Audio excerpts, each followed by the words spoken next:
বন্ধুরা, মুখোশ কিচেনে আপনাদের স্বাগত জানাই নতুন একটি রেসিপিতে। দেখুন, আমি এখানে এই দোল পূর্ণিমার উৎসব উপলক্ষে একটা ঠান্ডা শরবত আপনাদেরকে করে দেখাবো। এখানে নিয়েছি আমি দুটো কাঁঠালি কলা কেটে নিয়েছি এইভাবে পিস করে, আর কিছুটা আমন্ড নিয়েছি এখানে, এই যে আমন্ড, আর এখানে কটা কাজু বাদাম, আর এখানে নিয়েছি 7-8টা মতো ওই ছোট খেজুর।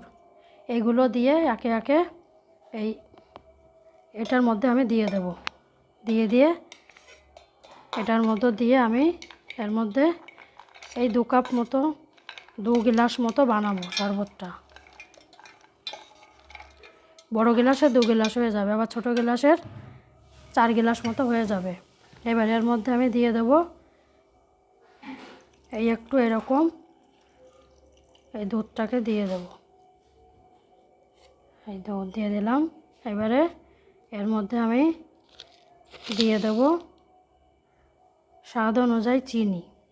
আপনারা যেরকম খাবেন সেরকম দিয়ে নেবেন। আমি একটু চিনিটা কম খাই তো, এই জন্য আমি কমই দেই।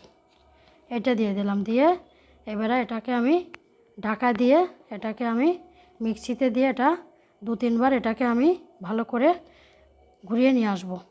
বন্ধুরা, এখানে আমি এই ফ্রিজে রাখা ঠান্ডা দুধটা দিয়েছি, এই জন্য আর আইস কিউবটা দেয়নি।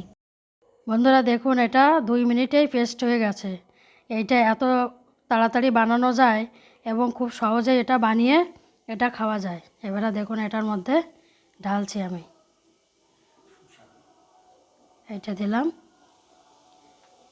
এটা খুব খাওয়া, এটা শরীরের পক্ষে খুবই ভালো। বন্ধুরা, এইভাবে এটাকে তৈরি করে খাবেন আর আমাকে জানাবেন কেমন লাগলো। চটজলদি এটা যখন তখনই বানানো যাবে।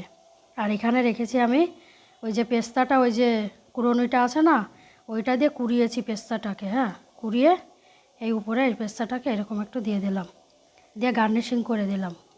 তাহলে আরও বেশি দেখতে বেশ সুন্দর লাগবে। তাহলে খেতে আরও মজা লাগবে, খুব ভালো লাগবে।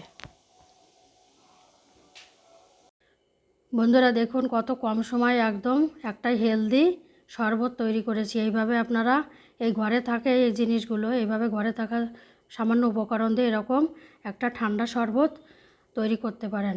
এই দোল পূর্ণিমার দিনে এরকম একটা ঠান্ডা শরবত তৈরি করে আপনারা খাবেন। আর আমার এই মুখোশ কিচেন চ্যানেলটিকে সাবস্ক্রাইব করবেন, লাইক করবেন, শেয়ার করবেন আর কমেন্ট করবেন। আর আপনারা সবাই ভালো থাকবেন। আপনাদের সকলের দোল উৎসব ভালোভাবে কাটুক সবার।